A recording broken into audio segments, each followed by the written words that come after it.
One. Yo, what's up, everybody? I've got the infamous Willie Wright on here, and we're about to dive in and shoot the shit like none other. But before we get going, wild or funny story, what you got for everybody? Yes, sir. It's a little, a little while ago, probably like 2012, 2013 when I was in high school. Um, it's crazy. Well, I'll start off by saying I'm thankful that nobody had a phone out or was recording because it was pretty embarrassing. But man, regular sack summer workouts, with my teammates would go into the field. The fields were locked. So of course, I mean, we young, we ambitious, we trying to get it in. So we Yeah, like, yeah. we gonna get on the field regardless. So, it's me, offensive linemen, receivers, DBs, like, the skill guys. Yeah. So they go hopping over the fences, boom, boom, boom. Okay, cool, it's my turn. And I've hopped fences before. Man, I must have get halfway over. I throw my phone and everything over, everybody else over, they waiting on me. I get halfway over, my shorts and my shorts and my underwear get caught. So I'm thinking I'm good. I try to drop. Soon as I drop, I was like, no, ain't no way. So my shorts all the way, I'm talking, well, you can't see now, but my shorts like in the front all the way up. Everybody, I'm talking about crying, laughing. I'm like, bro, all right, it's cool. Like, help me though. Help. You know what I'm saying? Yeah. Like, help me. And I probably sat there for a good minute and a half, just sitting there like, bro, like, all right, bro, it's not funny. Like at this point, I'm irritated. Like, Yeah, help me yeah, out. yeah, yeah. But in today's age, like today's time, oh yeah, somebody would have been had me. They would have had the phone on deck. Viral, So you viral. feel me? But thankfully, our camera quality wasn't as it is today. The So, the I was kind of able to escape that one. Yeah, I love it. The flip phone days when ain't nothing to do on that but play Snake. That was about it. Right, right, right. You feel me? You feel me? But we had the iPhones around that time, but it wasn't everybody didn't have it. Like I probably had a flip phone around that time. And it was 2012, 2013, so about 10 years ago. But I mean, we high school, we ain't, had a break to go get have no iPhone, you know what I'm saying? But Yeah, yeah. yeah, yeah, it was whew, I'm thankful for, no phones around the scene at that time. Because boy, that would have been, oh, Lord have Oh mercy. man. I love it. I love it. Well, cool, man. I guess we'll kind of dive in like from there. It's like obviously I told you before we jumped on, like this is totally like about you. And obviously, like I'm genuinely curious. And I guess like take me on a little bit of a journey of like where you are, where you were, and like what you Mhm. are now. And then like obviously I want to dive a little bit deeper of like what pulled you down to the path and like some of the Mhm. stuff that you're doing now. But yeah, like take us on a journey, man. For sure. Like I kind of stated earlier, born and raised in Houston, Texas. Um, and I don't want to just be, give you detail about it. I Yeah, mean, yeah, unless yeah. you ask for it. But born in Houston, got an awesome opportunity to get a scholarship, go play at the University of Tulsa. I have multiple. It's funny when I was coming out, University of Houston, which is my home school, that was my Yeah. first offer, and everybody thought I was going there, but I don't know. It was just something about Tulsa when I took a visit. It felt like home, so that's why I ultimately ended up going there. Redshirted my first year. Second year, um, I was a backup right tackle, and behind my guy Blake Belcher, and we were playing FAU under Coach Montgomery in 2015. Sitting there, not expecting to really play. Right before halftime, he goes down with an injury. He tore his ACL. Of course, we didn't know that at the time, but he goes down, and I'm kind of just sitting there like, dang, like I hate that for him. That's sad. That's tough. And I'm kind of just like, I'm in the moment, and then it's like in the movie scenes, you just kind of hear, hey, Willie, Willie. And then it get louder and louder. Where's Willie? And then I snap. I'm like, Coach, I'm right. Like, what's going? I'm right here. You're going in next. And it kind of hit me. I'm like, oh shoot, like it's time to strap him up for you know what I'm saying? I mean, I'm already prepped, like from a mental standpoint, physically, I'm good to go. But it's Yeah. just like I said, I wasn't expecting to play that early. Um, but long story short, he got injured. I stepped in, played the rest of that game. Really, the rest of the season, I remained the starter, excuse me. And that's kind of how my career ended. I mean, started, excuse me. And Hmm. I continued on, and I started for the rest of my time at Tulsa. Um, Now, after that, I got an opportunity to, well, let me backtrack a little bit. So coming out, my main focus and goal was get your education. I was kind of in survival mode, try to get Yeah. a GA ship or something of that sort to get into coaching or, something around the sport. And, an opportunity came out. It's probably like maybe it was towards the end of my collegiate career. My coaches, they were asking like, or my O-line coach, he was like, hey, I had a scout come in and ask about you. I'm like, me? Swag. Little old me, you feel me? So he was like, I had a scout come in and ask about you, if you've ever played center, if you could play it. And I told him you could, you're versatile to be able to move around like that. I said, okay, cool. He was like, so what I want you to do is start snapping after practice. We had a thing called snap school. Shout out to Coach Bletch. So after practice, of course, everybody gets their extra work in, but all the centers, they went down to the quarterbacks and, you snapped, quarterbacks that worked on the handoffs and, so on and so forth. So I go down and work on my snaps. Fast forward, I think it was probably October, I get an invite to the NCAA, I mean, not NCAA, the NFLPA, excuse me, Collegiate Bowl. I'm like, okay, like they for real, like they really Yeah. looking. Yeah. It's always been a dream, but until people are, or until you put on notice that people are scouting you or really kind Hmm. of paying attention to you, it's like, oh, okay, like this can really be a thing. So got that. Then I had a couple agents reach out. I'm like, okay, so this is for real, for real. You know what I'm saying? Yeah. Finish the season, go play in the NFLPA Bowl, tremendous opportunity. And then April of 2019, I got a call. I didn't get drafted. I always say I'm a mud baby, an eighth rounder. The people that, you know what I'm saying? Right after the draft, you get that call.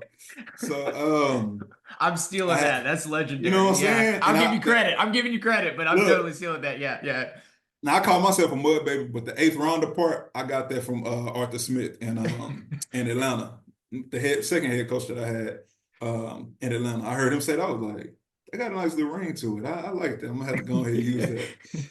But so 2019, talking to my agent, he was like, hey, um, if you do get drafted, it'll probably be in a later round, Yeah. like anywhere in the seventh, but chances are you're going to be a high priority free agent.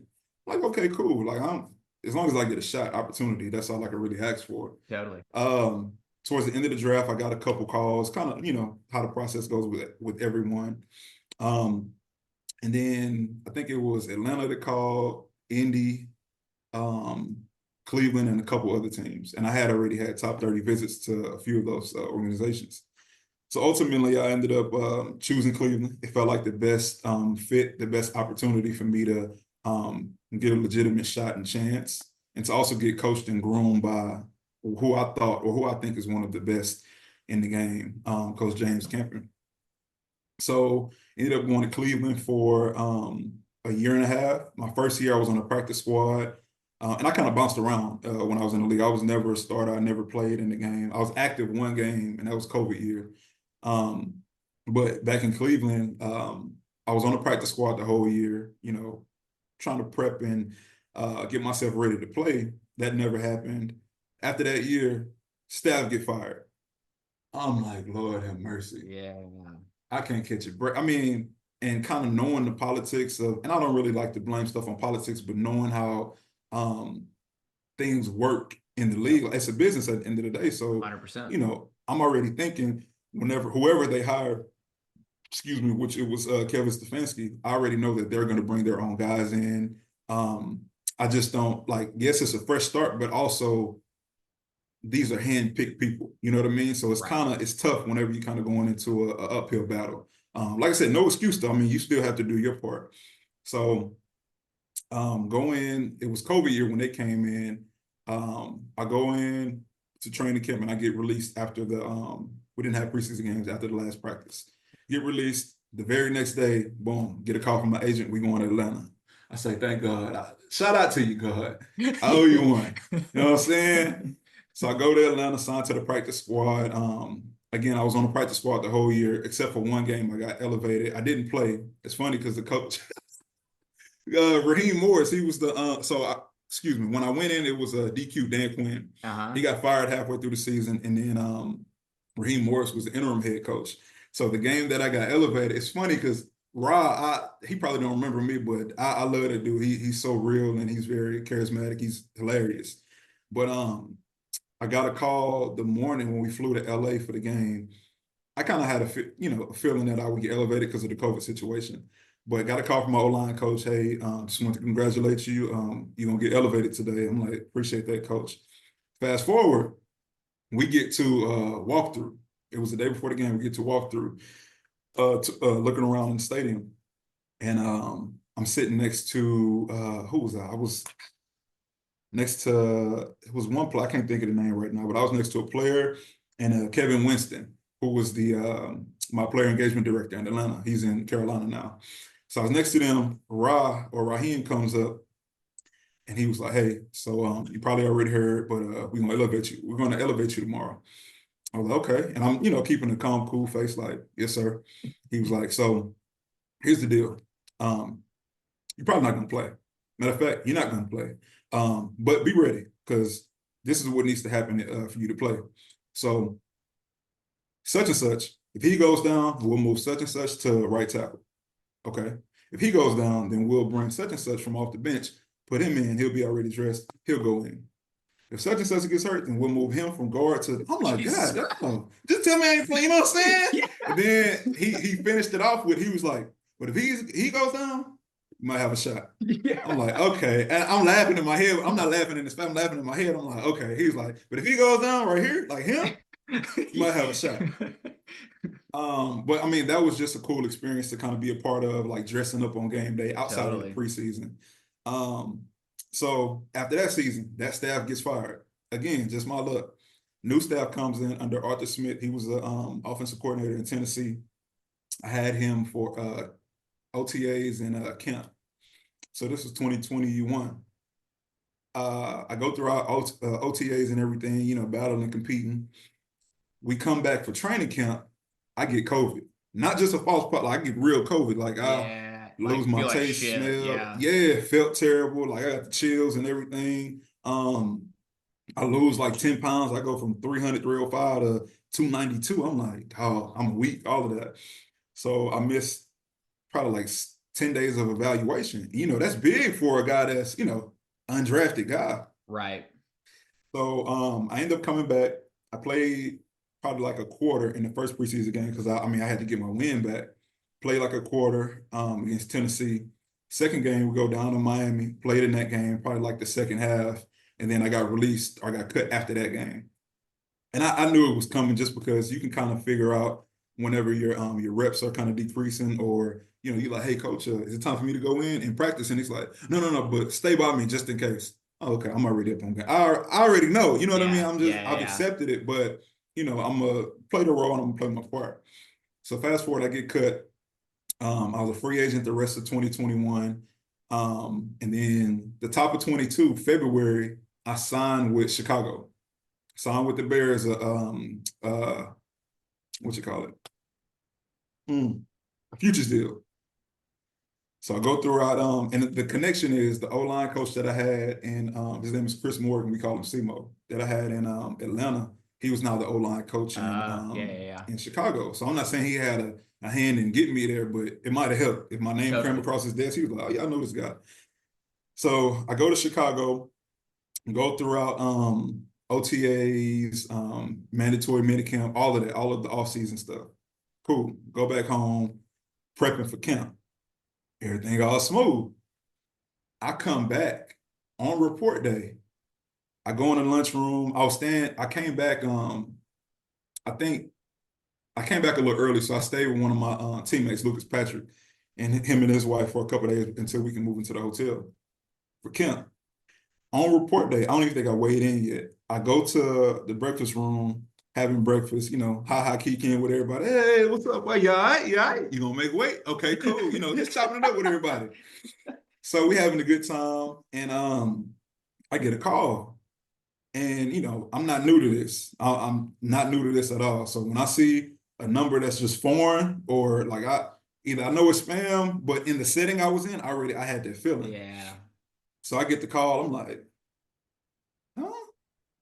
Ain't no way. This report day. Like, nah, whatever. Cool. Answer the phone. Hello? Hey, this is Willie. Yes, who's calling? Hey, this is such and such with the Bears, man. Can you meet me by the equipment room real quick? I was like, okay, I'll be there in a second. Hung up. I'm like, yeah, I already know what time it is. I ain't talked to nobody else. Like, I didn't say anything or announce it, but I knew it was about to happen. I Yeah. go meet with him, and he was like, yeah, the assistant GM wants to talk to you. I'm like, yeah, I definitely know what's finna go down. Go upstairs, talk to him. His name was Ian, or is Ian. I'm saying was like these people died. Forgive me, y'all. Um, his name is Ian. So good dude though, good dude. Go up to him. First thing that comes out his mouth. Ah man, this is the toughest part of the business. I wanted to say, hey, you don't. I get it. You don't Yeah. have to do none of like. Yeah. I'm an understanding person. Like I already know how the business goes. But I let him talk. He's like, man, it's the toughest part of the business. I don't know if you know, but we signed a vet, which I kind of put the puzzle pieces together because during mandatory minicamp week, we had a guy. He was a veteran. His name was Dakota. He came from the Vikings. He goes down with a knee. I think he tore his AC. He tore something in his knee, so he was done during mandatory minicamp. So I'm like, dang, that's tough for him. She's like, yeah, we signed two veterans. It's nothing against you. You know the playbook. You've been in this system. We feel like your tangibles, like you fit this system, you fit the scheme. Back in my mind, I'm like, okay, well, why you cutting me? But I'm not saying that though. You know what I Yeah. mean? So he went ahead and said that, and I was like, yeah, I get it. He was like, but I mean, it's the business. The thing with you is you don't have any your experiences will hurt you. Like you've Yeah. been on practice squad, like these are proven veterans. And I was like, I get it, I understand. But he told me, he was like, but man, if anything happens, if any injuries, anything like that occur, you'll be the first guy that we call, to bring back in. And when I hear those type of things, I've heard that before. When I hear those type of things, I don't really think too much of it, but I'm not Right. gonna say, oh, he BSing me, because Yeah. I don't know. So I leave. I was a free agent. I had a couple work. I think I had to work out with Indy the next couple of weeks. I had to work out with them. Smashed it, killed it. I get a call. No, I go get my medical and everything. I'm like, okay, they might sign me. My agent texts me what they say. What I'm like, I don't know yet. We got to, get my medical. We on the way to the airport to drop off another guy. So as we're dropping him off, the ops intern, he's in the car. He answers the phone. He's like, hey, okay, yeah, yeah, yeah.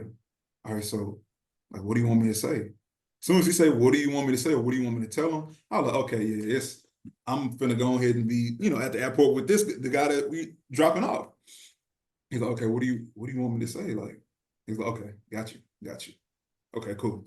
So he hang up the phone. I almost wanted to say, bro, I know what it is. Like, Yeah. you ain't You could have just gotta, put it on like you ain't gotta speakerphone. stress yourself out, bro. Like it's okay. Like I'm not a guy that's gonna snap on. I don't snap. Like I get it, but I let him. I let it play out. We stopped by the gas station or whatever. He was like, yeah. So I guess they want me to take you to the airport too. I was like, yeah, I already know, but I get it.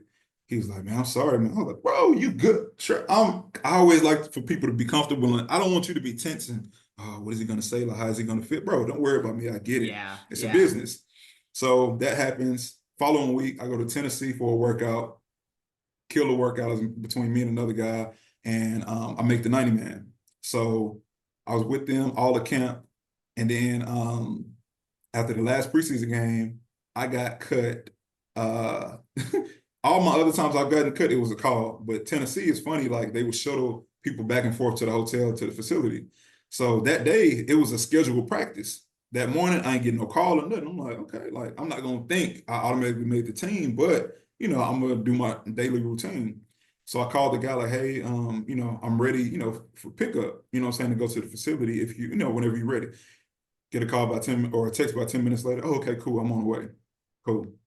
He come pick me up. As we in the car, he texts and texts. I'm like, okay, yeah. It was just a weird vibe. Yeah. Yeah. So we get to the facility. As soon as I step foot, like I put the little code, doot, doot, doot, doot, doot, it worked. I'm like, okay, I might be here. The code worked. So I put the code in. As soon as I walk in, it was a girl kind of like hovering around the door, pacing.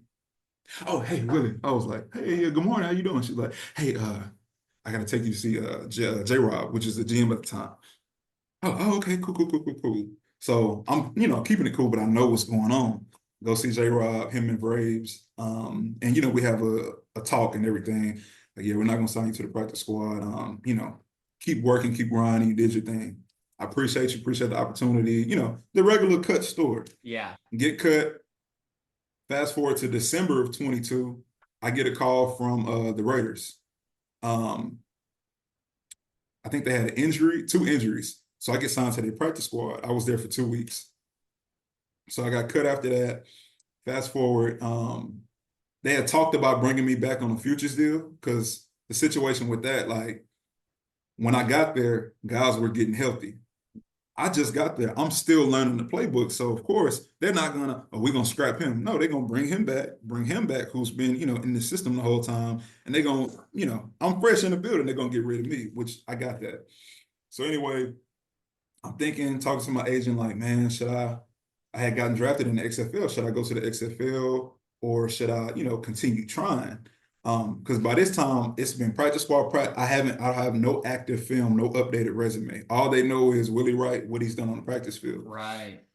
So I'm like, okay. Had a talk with my head coach, Hines Ward, and we was chopping it up. He was like, man, I understand it, but I think it's time for you to bet on yourself, like get you some film, and get, matriculate back into the league. I'm like, I hear you, coach. It's just I was in a space or a point where I didn't want to, because I wasn't seeing guys from the other leagues, the USFLs and the XFLs, just go to, get back to the NFL. Like skill guys, yes, but offensive linemen, you might see some D linemen, yeah, but offensive linemen, you weren't just seeing it at all. So I'm like, if I can keep my face around and just do my job, like I might be okay. But I was like, you know what? I prayed on it. Let's go ahead and go to the XFL. Bet on yourself. Get you some film. End up going to the XFL. Coming out of camp, I was starting left guard. Dog, this is where everything went. I don't want to say bad, not bad at all, but kind of turned. Like my life just pivoted. So go to the XFL. I'm amped up, excited because it's my first time as a starter and actually playing outside of preseason, actually playing on a professional level. So I get there and we're playing the St. Louis Battlehawks. This is like February, like mid-February when we played. So we get into the game. I knew it was real when they had the call-outs. Houston, Texas, Willie Wright. When I say the goosebumps and everything, I ran out, going crazy. So anyway, go out there and get the game rolling. I feel good. It was the second series, probably like the play 12. Second series, man. It was a pass play. I can't think of the call. It might have been like a jet protection pass play. I think I had a shade inside and I had 5. So I literally had like the linebacker to look at the scan. Boom, said, hey, ball snap. My eyes shoot to the linebacker. He drops. I have my right hand here to get my center presence. So my center, he gets beat, then he regains himself. So I'm kind of backed up a little bit because they're running the twist game. So as I get backed up a little bit, my foot comes up, my center gets beat, he regains himself. It's like simultaneous. As soon as my foot hit the ground, my center, he finishes his guy into my leg, my ankle. So it's like, it was the perfect storm. Like you couldn't draw it up any better. So boom, goes down. I'm laying there on the ground. And immediately I'm kind of thinking like, okay, like it's just a little ankle sprain. I'm trying to wiggle my ankle, like, come on, shake back. Like you got to get right. But it wasn't happening. You know what I'm saying? So I'm sitting there and then boom, I just feel this burning sensation. I'm like, Lord have mercy. I'm trying to roll over a little bit, move. I'm like, yeah, nah, that one, you're gonna have to stay down for a second. So ultimately I broke my fibula and I broke it pretty good. I broke my fibula. I tore my deltoid and my syndesmosis. Syndesmosis, trust me, I had to Google it. I didn't know what the heck they was talking. I thought they were making stuff up. But so I tore 2 ligaments, and I had very severe cartilage damage in my ankle. So I go down with that injury. As they're carting me off, I go to the back. And they're quiet. They're like, yeah, we're gonna do an X-ray. I pretty much know what's happening because my ankle is like cocked to the side, and I can see like the bone popping, not through the skin, but like kind of Yeah, poking. yeah, bulging. So I'm like, yeah, this don't look good. So get back there, get on the table, X-ray and everything. The lady, she kind of come up and whisper, yeah, so it's a broken ankle. I'm like, bro, it's three of us in here. You don't have to whisper. Like, I get it. You know what I'm saying? Just say what it is. Yeah, you broke your ankle. I was like, yeah, I figured.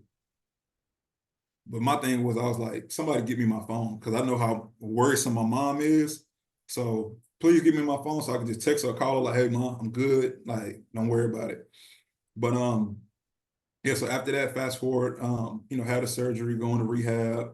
Initially, my mentality was okay, rehab, rehab, rehab, and let's try to get back. You know what I mean? Let's try to get back to it. I knew it was severe, but I didn't know it was like extreme, like next level. Right. So that happens, rehabbing for about 3, 4 months. And I just continued to pray on it, like, what are you telling me through this season, through this moment, through this injury? Like, what exactly am I supposed to take out and take away from it? Um, and ultimately, that was, the ending of my professional career, my football career. So later on, I made a call, and stop me if you want. I know I learned this word from Ed Jones, loquacious. I can get talkative. Well, Shout out to Ed. well, one thing I was gonna ask too. Yeah, Shout out to Ed, the for Godfather. sure. So like, at what point? Like, one of the questions that like really popped in my mind is like, you're going along this journey is Hmm.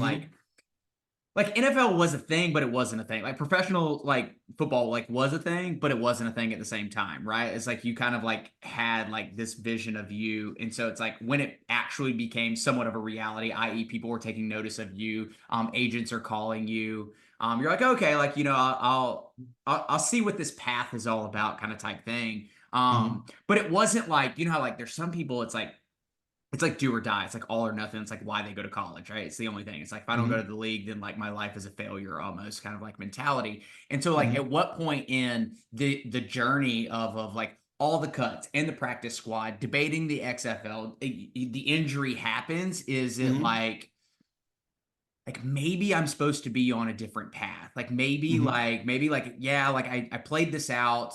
Like was that ever, kind of like going on in your brain? And at what point did it, if it wasn't, at what point did it become serious in the sense of like, okay, like God has a different calling for me. I'm called to do something different along Hmm. the many transitions along the way.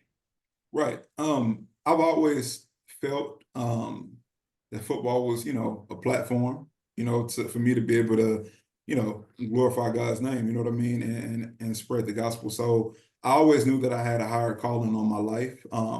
I've had teammates in college where, like you said, everybody think they're going to the league, like, Right. and that's the sad reality is it's not It's happening for a not. lot of people. You know what I mean? Like it might be in every locker room, even the Alabamas of the world. There's a plethora of 5-star talents.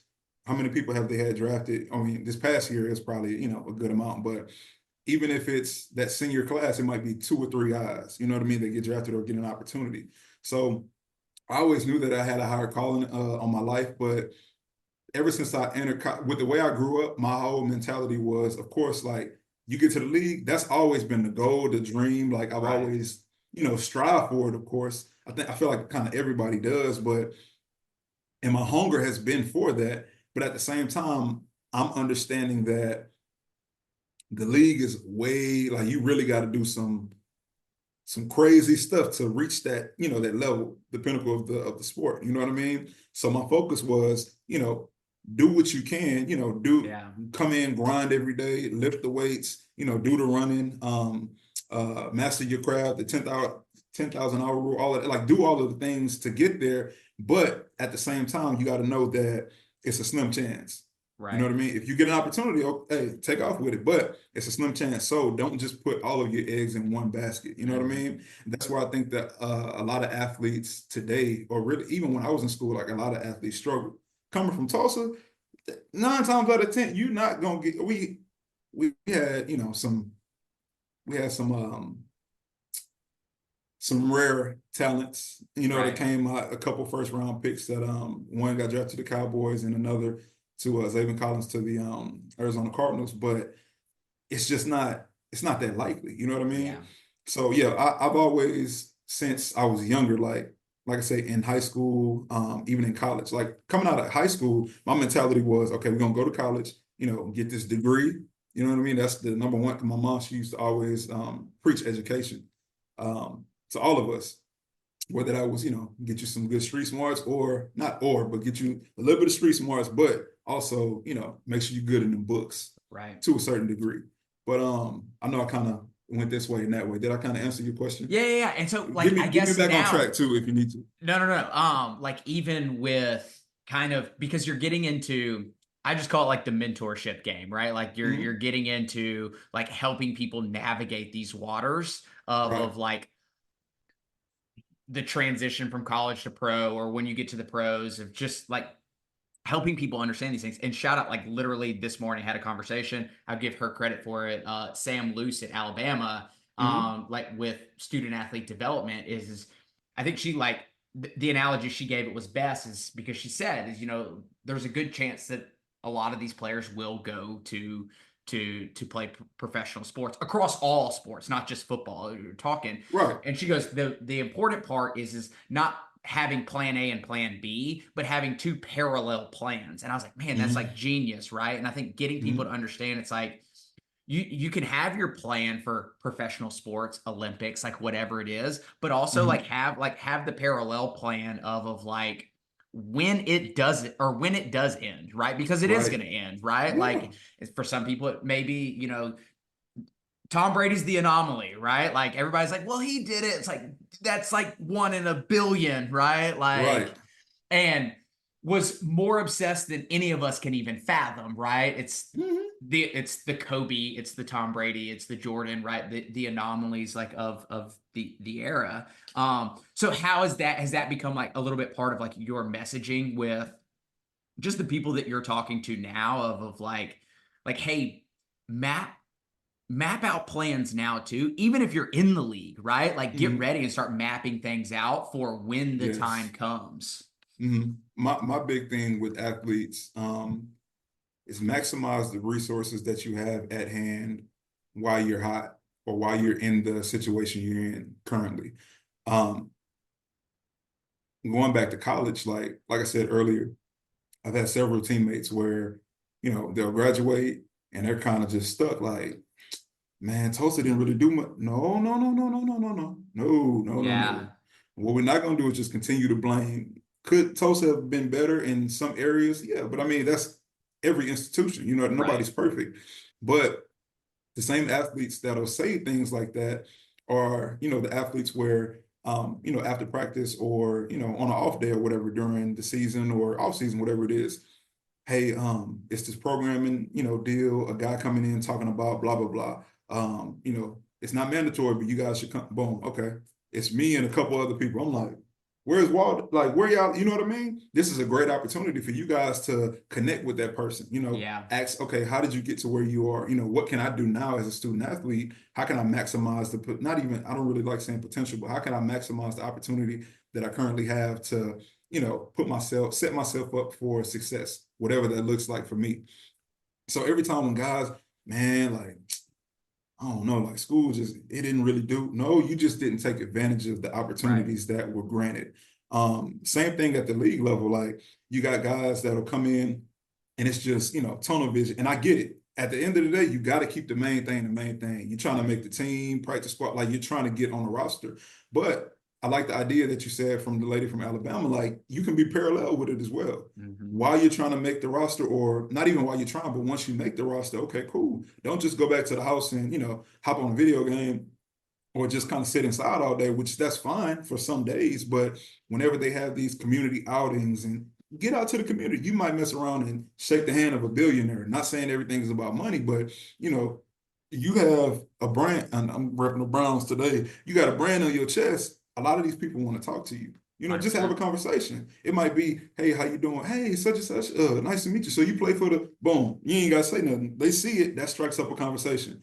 Them, you being personal, they might like your conversation. They might, hey, let's meet for coffee next week if you or on y'all's off day whenever you get a chance. Something that small, that minuscule, you know what I mean, can really take you far. So excuse me for talking a lot, but when I was in Miami, uh past I was there for a month, started in May.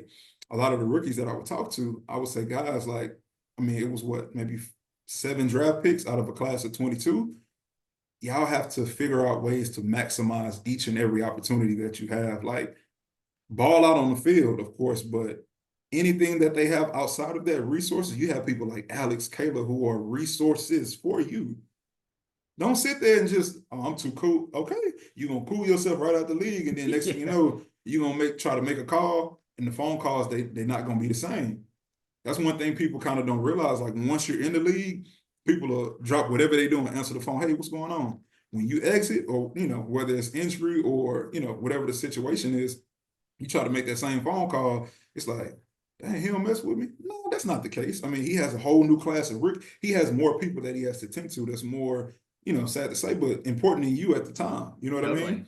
Now, if you handled it in the right way, it might be a situation where you have a phenomenal relationship. He might not answer on the first ring, but he'll call you back or he'll text you. Hey, my bad, I was in meetings, holla at me. Hey, coach, I just want to chop it up. I'm making this transition, wanted some advice. Or, that thing that we talked about, can we act on that? Just small things like that. But a lot of guys, they're so, tunnel vision, which, like I said, I get it to a certain extent, but you have to be able to be diverse, in this space. And I feel like there's a huge lost art in like the concept of like being curious, right? And so it's Mm-hmm. like going back to like using your resources or like getting out in the community. Like when you never know who you're going to come across, and when you do come across them, be prepared. Like have done your homework, so to speak, of like if you only got to ask them one question, what would that question be? And how's it Mm-hmm. going to impact you? And so it's like literally, I just got back from a camp and it's like these kids pay like $800 for 2 days to be around like 10, 15 of these high level athletes, college Mm-hmm. athletes, plus like all these coaches. And I'm like, how many of you guys like have 2 questions written down that you're going to ask them? And like of 160 kids, like nobody. I'm like, that's Right. fascinating to me. It's like you would have like, you would have paid money, right, to be around this level of like Mm-hmm. athlete, or at the professional level, it's like when you're not there, you would pay, you would do anything to have those resources, right? And so it's like Exactly. now that you have them, do your homework, be prepared of like when you go into somebody like Alex's office of like not like yeah, you want to have the conversations, but how do you ask meaningful questions that help you elevate, That's right? the And I key. think I think that's the lost art of like people are just like really, really, really bad with curiosity. And it's like if I Mm-hmm. like if I was talking to like if you were in the league and I was talking to you and I was like my question to you would be it's like, okay, you get in the elevator, all of a sudden you notice Elon's in the elevator, but you're only going to be there 45 seconds. What one question do you ask him? Right? It's going to Mm-hmm. be of value to you, not like, hey man, how the rocket ships, right? Like Right, right, right, right. Exactly, something that's exactly. going to help you shift and see the world differently. And most people, it's not hard. It's just Mhm. that for professional athletes, like the physical side of the game comes natural, right? That's why you're a professional athlete, right? It's Right. the other piece of the pie, the mental, the emotional side is Mm-hmm. that's the hard work that they need to like invest time in, not Right. like running more sprints, lifting more weights. Because like if you told any professional, like if you told like 90% of the people in the NFL, like, hey, to win a Super Bowl, all you have to do is like 20 minutes cardio after practice every day. They're sold, right? Hey, you need to meditate for 10 minutes after practice. It's like, shit, I ain't doing that. Right, right, right, right. And so, yeah, like I think just the going back to the original thing is like the art of curiosity is like if you can establish that like that will move you so much further in life than Mm-hmm. any other aspect. No, I agree with you on that. And it's funny you bring that up, man. Back in 2019 when I played in the NFLPA Collegiate Bowl, we had a Hall of Famer. I don't know if you know his name, Jackie Slater. Okay. So he was an offensive lineman who played 20, let me say that again, 20 years in the league. Yeah. He wasn't a receiver, he was an offensive, I'm talking about, and he playing at the time where they block like this. You know what I'm saying? With He leather was a, helmets. you feel me? Yeah. Like he played in the league for 20 years. And I remember towards we were there practicing for a week. So on the last day, and he even prepped us for this. The day before, he said, guys, I want y'all to the last meeting before we, go into the game, I want y'all to come in with any questions that y'all might have. You can ask me anything. I'm like, okay, cool. Like I was gonna do that anyway, because that's how I am. You know what I'm saying? Yeah. Um, but when he said that, I'm like, okay, cool. And I really took after him because he told me, he was like, he saw a lot of himself in me. I was like, I don't know about the Hall of Fame part. Well, what you talking, big dog? You know what I'm saying? But so fast forward that next day, we come in, guys kind of ready for the week to be over. Some guys, they didn't play in the game because they like, well, I did what I need to do in the week. The scouts seen me. Some guys don't want to play, and I'm like, are y'all crazy? Well, I ain't gonna say y'all crazy, but my mentality. I'm like, bro, like I gotta get it. Like I'm projected to be an undrafted guy. Like I'm getting it out the mud for real. Forget what y'all talking about. So fast forward, we get to that point, that moment where he prepped us for, and it was the assistant coach. I cannot think of his name right now, but the assistant coach, he was he played in the league as well. So they sitting in there, coach, he's sitting on the table. So he give us not like a speech, but just some, we're just chopping it up, having a conversation. He's like, all right, guys, so I gave you guys a task. Fire away. What do y'all have? And me, being kind of like, scoping the room, letting everybody else kind of ask their questions. It might have been one person raise a hand, boom, he went off. I had a list of them. I was ready, but I didn't want to Yeah. be that guy. Looking, crazy. So I asked my question, look around. He answered it. Nobody said nothing. I asked another one, and I asked another one, and then after that, I'm like, all right, you good. Like, you don't want to overdo it. If anything, you can kind of get them to the side or something like that. Yeah. But this was all in like 6-7 minutes. So whenever they say, guys, any other questions, like anything y'all want to know, like y'all are stepping into a profession where, not a lot of people get this opportunity. Silence. I'm talking about everybody, not everybody, but it was some guys just kind of like, no, like I think I got it. And then you got some guys just like ready to go. And then the assistant coach in the back, he just like smacking his lips and shaking his head. He like, and I'm feeling him because I'm like, bro, you have a Literally. NFL vet and you have a Hall of Famer in the room, and none of y'all have a question. So we all just know everything. That's Yeah. that's what I took from. Like everybody ready to go. Like y'all. So you know what it takes to play in this league for a long time. Like what are we talking about? He not asking. If you wanted, you could have raised your hand.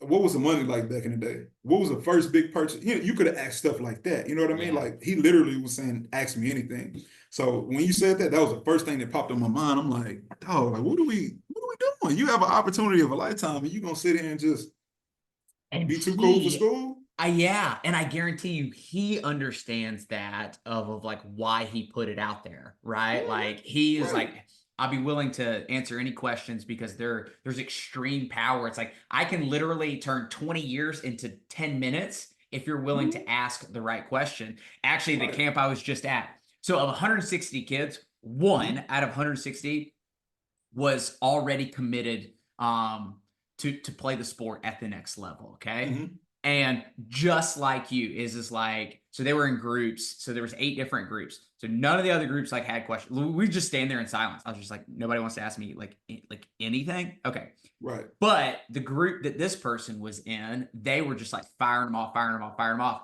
And then like the second day, just like you, she came in and she was just like, yeah, it's like 9 questions yesterday. Like it's y'all's turn. And like they all just looked at her. And I was like, it's patterns. Does anyone see you're trying to get to where she is and she's right, being the right, most curious one? Like, how does this not resonate in your brain with you? Like, so frustrating and like, don't be an idiot. right. That's what I'm saying, man. I'm like, come on, y'all. Let's not all be or act like know it. And sometimes some people are shy. I get that, Yeah, to a certain yeah, extent fair. though.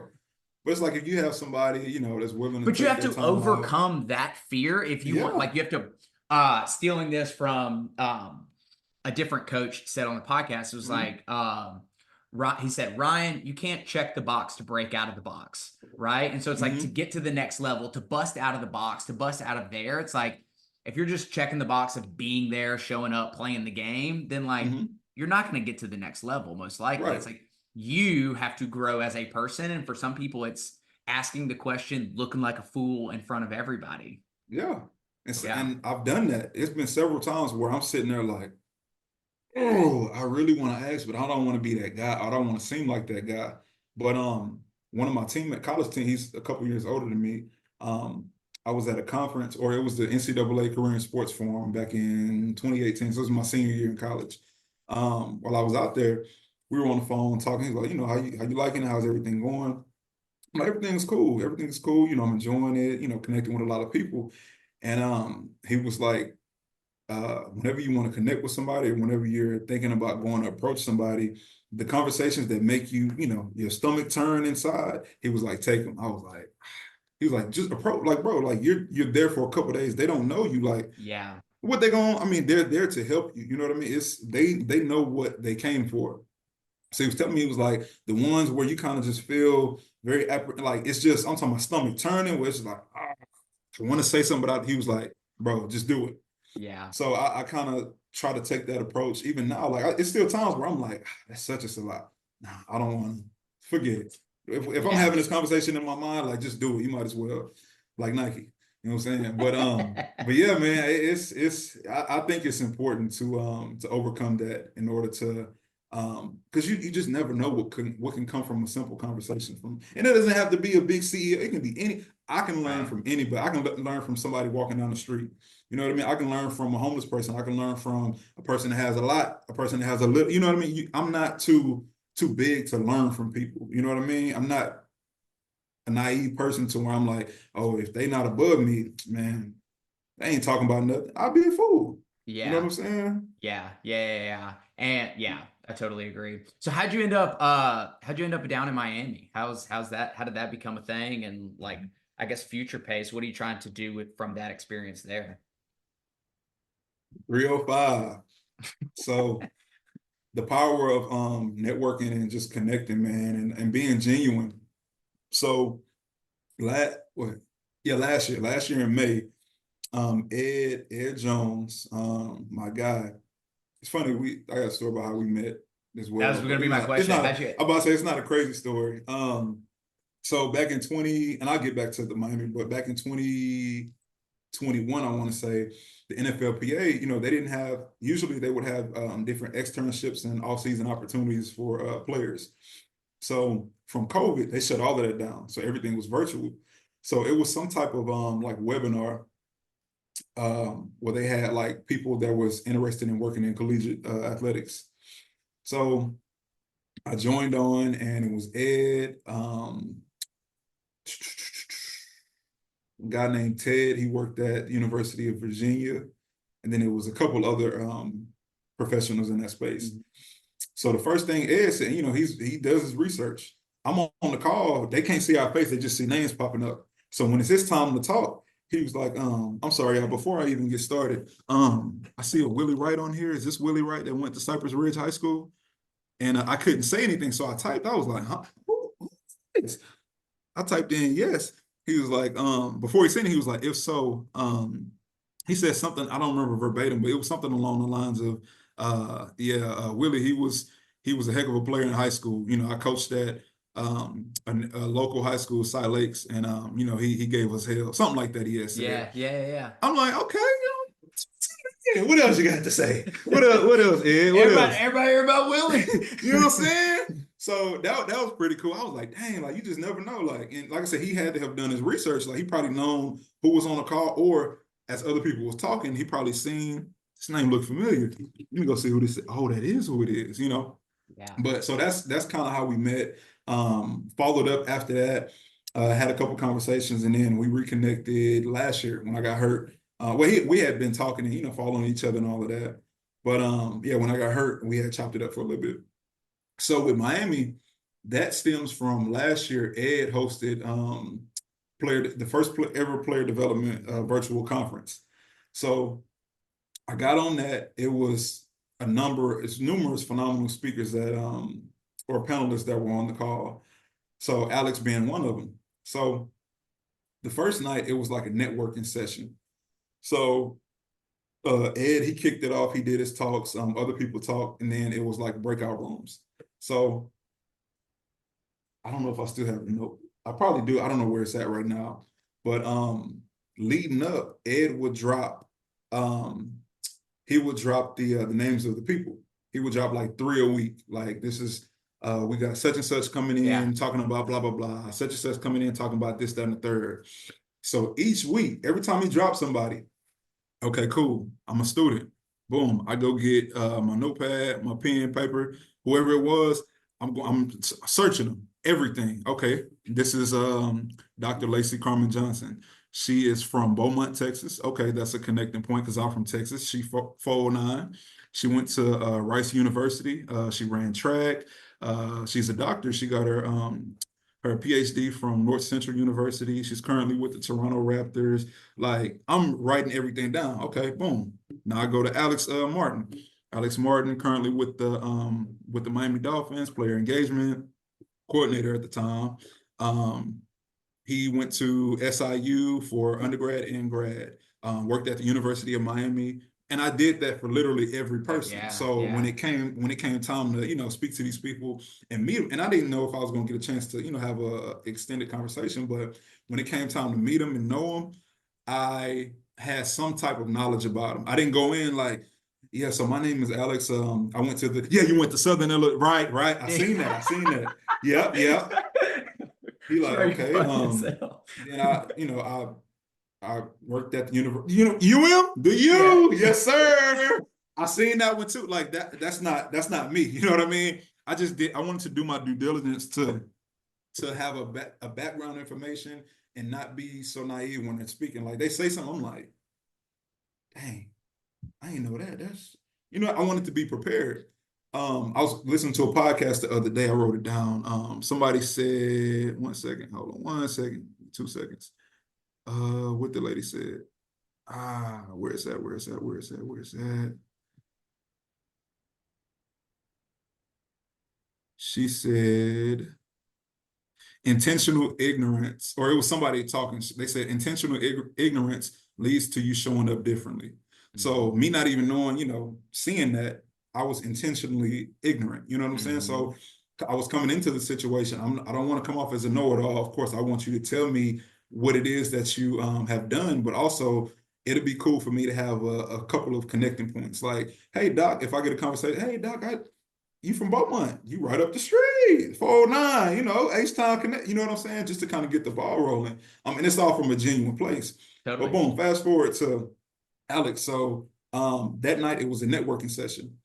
And it was, like I said, it was breakout rooms. And of course, with the different tags, it's going to be more people. If it's somebody in the NFL, NBA, it's going to be more people in those rooms. Yeah. So Alex, his room at the time, I think it started off jumping with like 25 people. I'm like, dang, I'm not going to get a word in. So I'm going to each, every other room. It'll be 2, 3 people. Hey, good evening. How y'all doing? My name is Willie Wright. This, that, and the third, ex-athlete, blah, blah, blah. Introducing myself in every room. So finally, I get back to Alex's room. Now it's down to like 15, but I get in, it's 7 hands raised. So I'm like, So I do the same thing a couple times. I got to Dr. Lacey's room. I don't know if she remembered me speaking to her last year, but we reconnected this year. So chopped it up with her for a little bit, asked a couple questions, and then boom, go back to Alex. Now it's about 10 right now. It's kind of simmering down. It's up and down, up and down. So I hop in and I'm just listening to what they're saying. I'm like, okay, cool. Like, just taking it in.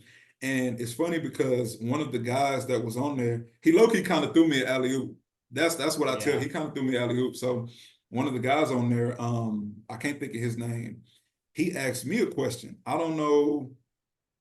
I think going back to the beginning, I think Ed might have thrown me another alley-oop at the beginning, like mentioning my name. Yeah. So the guy, they were talking about something, and the guy asked me, he was like, well, so Willie, I mean, you're a player, a former player, like, what's been your experience, in a player engagement space, this, that, and the third, blah, blah, blah, blah, blah. He asked me something like that. So me not thinking, I just, went off of the heart, like when, I just, started talking. And I told him my experience, basically like why I was interested in the space, how I found out about it, what I thought about it, just everything. And it was pretty brief. And then immediately Alex, he kind of co-signed what I said. He was like, yep, yep, that's it. And then he kind of went in, he was like, so, last year, like practice squad guy, we talking about like practice squad versus active as far as like how some teams they're treated different. You know what I mean? Mm-hmm. Like practice squad, they might feel like, well, I'm not really part of the team, but it's no, you are. You help these guys prepare for quote unquote war. I don't like to look at it as war, but a game. But anyway, like I said, Alex kind of co-signed what I said. So okay, cool. So and then we just continued to converse that night. So the kicker is Alex stayed on till about 1, probably 2 a.m. He stayed on late. And I was right there beside him. I was sitting there in like whether I was saying stuff or not, I was like, I'm not gonna let these gems go. Like I still have a pen in my paper, like whatever he Yep. was saying, and I thought it was gonna stick. Okay, you put it down, I'm picking it up. So I'm writing it down.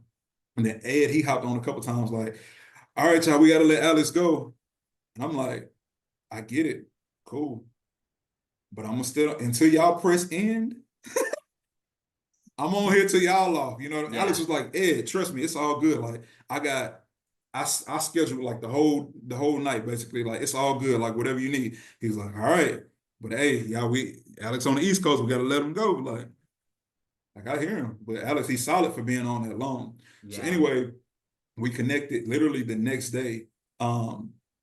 It was the panelists talking, and I'm looking, tuned in, taking my notes. Look down, look up, look down. I look back up. I see the red direct message pop up. I'm like, direct is coming, directly to you. So I see it pop up, and it was Alex. I say, huh? I clicked it. He was like, hey, whenever you get a chance, hit me up. He sent me his number. I was like, okay, cool. That's what's up for sure. So we connected a couple of days later, and we have been tapped in ever since. So fast forward to this year, like I said, I can't be loquacious, so excuse me for my drug out stories. Fast forward to this year, I applied for an internship through the NFL. So for the summer. So when I applied, a lady by the name of Ashley Smith, she reached out to me. Long story short, she was like, how do you want your internship to look? What Yeah. exactly do you want to do? I told her player engagement, had a whole, phone call about it. She was like, who would you like to, work with? Any, teams that you have connections with, anything like that. I was like, well, I mean, I wouldn't mind working with the league office, but if I had to give a team, I'd probably say Miami. I mean, it's right up the street from where I'm at right now at UCF. But also I have a not a strong connection, but like I know the HPE or the Yeah. DPE that's there currently. I don't know if he's looking for an intern or needs one for the summer, but if he's up for it, I'd definitely like to do that. She got in contact with him. It was around Super Bowl time. I was in Vegas. I get an email. Hey, Willie, just want to let you know. Alex said it's a go. He's good with it. You just have to know that you got to cover your own travel, got to cover your own lodging, all of that. I said, that ain't no problem. That ain't no problem. We good. If I can just, be able to get kind of molded under him and Mm-hmm. Kayla's leadership, I'm cool. They said if you want to work in, in the sports industry anyway, you're gonna have to be willing to work for free at some point. So I'm like, hey, why not do it now? Totally. Um, so, got on the phone with him. He kind of gave me the rundown, like, hey, you start on this day and it'll conclude on this day. And I was there from May 1st to June 14th, 15th-ish, so about 7, 8 weeks. And it was a phenomenal experience. I learned a lot, got to speak, do some Yeah. public speaking, help with some programming. Like it was phenomenal. It was phenomenal. Yeah, yeah, yeah, yeah. He's like the more and more it's funny. Like the more and more stories that Mm-hmm. like come out about him is like I think it's beyond like genuine and authentic because I like like you hear it's like you should root for everybody. Like you shouldn't Mm-hmm. like wish ill will or some people to fail. But Right, like he's like genuine like that, like within like his like actions, right? Like right. trying to help you out. Like the story about like the conference, like that's insane, right? To just sit there and be whenever it started, right? To sit there and Mm-hmm. be 3, 4, 5, 6, 7, 8, however long it was, hours till 2 in the morning. Right. Um, yeah, he's a whole literally the lady from Alabama. I was like, hey, like what ended up like kind of like having you like come on here? She's like, "Oh, I saw you did the podcast with Alex." I was like, "Oh shit, okay." I was like, "I'm about to get on with somebody else." It's like, "Hey, I saw the podcast with Alex." Right. So, what's like future pace? Like what ultimately is like where is it that you want to be? And Mhm. like from the things that you learned there is I think people getting into the space, like if you do get into the player development, player engagement like space, like for you knowing like your own superpowers, what do you feel like is like, where can you make the biggest impact like initially? It's like, hey, like if you bring me on, if you help me come in, it's like I can help players whomever in this Mhm. area. Like obviously you'll do a lot of things, but like here's like my ultimate superpower. What's that Mhm. look like for you? Probably for me, personal development and community outreach slash engagement. Ever since I was like young, I've been big on community service. That's like one of my personal things that I kind of hold on to, just because I mean everybody always needs a helping hand, and Yeah. you're never too big to help someone out. You know what I mean? I don't believe in, you getting to a certain point to where, like me, I always walk in like, where's the dirty work? Right. That's where I want Right. to start. You know what I Yeah. mean? To help alleviate any pressure issues or headaches or whatever. But those are kind of my main things. Excuse me. Getting guys out in the community, getting them kind of moving around and in touch with the community. You know what I'm saying? If people Yeah. don't see you for real, it's like, he's not, I mean, he's just a guy, like he's a player, like, but I ain't seen him come to my school. What's the, you know what I mean? But if you get Yeah. guys out in the community, like they rocking with you. You know what I'm saying? Like you have players that, we had Christian Kersey. He was a linebacker my rookie year in Cleveland. Literally, they called it Kirkoland, not Cleveland, Kirkoland. I mean, he was a big community guy. And when I got to Cleveland, Yeah. I was like, I love that. Like I said, I was that guy in college. Like I love to do the service things. But yeah, that's one of the big things. Personal and professional development, which these are pillars of player engagement in the league, but personal and professional development. The professional side, like kind of like I spoke to earlier, guys kind of get done playing and they kind of drop the ball or missed out on a lot of opportunities to, maximize the position that they were in while they were in it. You know what I'm saying? So just I think that me being a former player, of course, connectivity is the value that I bring, but also being able to share with guys, I've been in your shoes, but I'm not the guy that's going to tell you I've been in your shoes and you should do it like this. Right. I'll let you know that I've been in your shoes just so you understand, okay, he's felt what I'm feeling, or he's felt what I felt, or he's felt what I will be feeling. But I'm not saying that to minimize you or to big bro you, none of that at all, because Yeah. I don't like when people do that. But I do that so, like I said, to establish you understand that I'm not just talking reckless and out the side of my mouth, like I know what I'm talking about, but also I do that because I want to help you. You know what I mean? Like I got an opportunity to sit with some players. We were at lunch, um, probably at dinner. It was after one of the rookie success programs, and we were just chopping it up about like just life, football, like the transition, everything. So me being able to have those experience, excuse me, and be able to share that with those guys, it's phenomenal. It's rewarding for me. Um, and if they can get something out of anything that I say or anything that I do to be able to help them, my job is done. That's my purpose, I believe. You know what I Yeah. mean? Just helping to holistically develop guys or girls. I mean, I'm not just strictly, man, I want to go to the NFL. That's where I think a lot of people kind of get stuff misconstrued. Like, and I'm glad Alex and other people have said it. Like, if you're into developing people, it shouldn't just be, man, I want to get to the league. I want to get Yep. to the MLB. I want to get to the, NBA. Like that's where it's okay. If that's what your goals are, like what do you really, what are you really trying to get at? You know what I mean? Yeah. Like you, Is it a status thing? exactly. It Yep. shouldn't be that. It shouldn't be that. If you're really into developing people or, individuals, athletes, in this case, like it shouldn't matter what the title or what the role is. And like I said, Alex and Ed, they always harp on that, and I'm glad that they say that because now that player development is kind of a big thing now, or it's Yeah. kind of it's got some steam that's going to the name. A lot of people see it and they're like, oh, that seemed easy. Like I get access to the players in it. That seemed like an easy deal. Like I could just, man, just kind of go in there, vibe with the players, and just develop them. Nah, because as soon as you get in the building, players gonna be able to tell. They're gonna be able to see right through you quick. Yes. 100%. When I was a player, I could see through people that just want to be around you for perks, or people that really want to be around you and help you out. So yeah, I know I answered a little bit and I went this way and that way, that way. You're gonna have to forgive me. Well, I think going back to a couple things you said, I wanted to touch on is like when you're coming in and talking is as you're sharing stories and trying to help guide them. It's like one of the things I always say is like standing in front of a crowd. I'm not standing up here and saying I'm the way, I'm a way.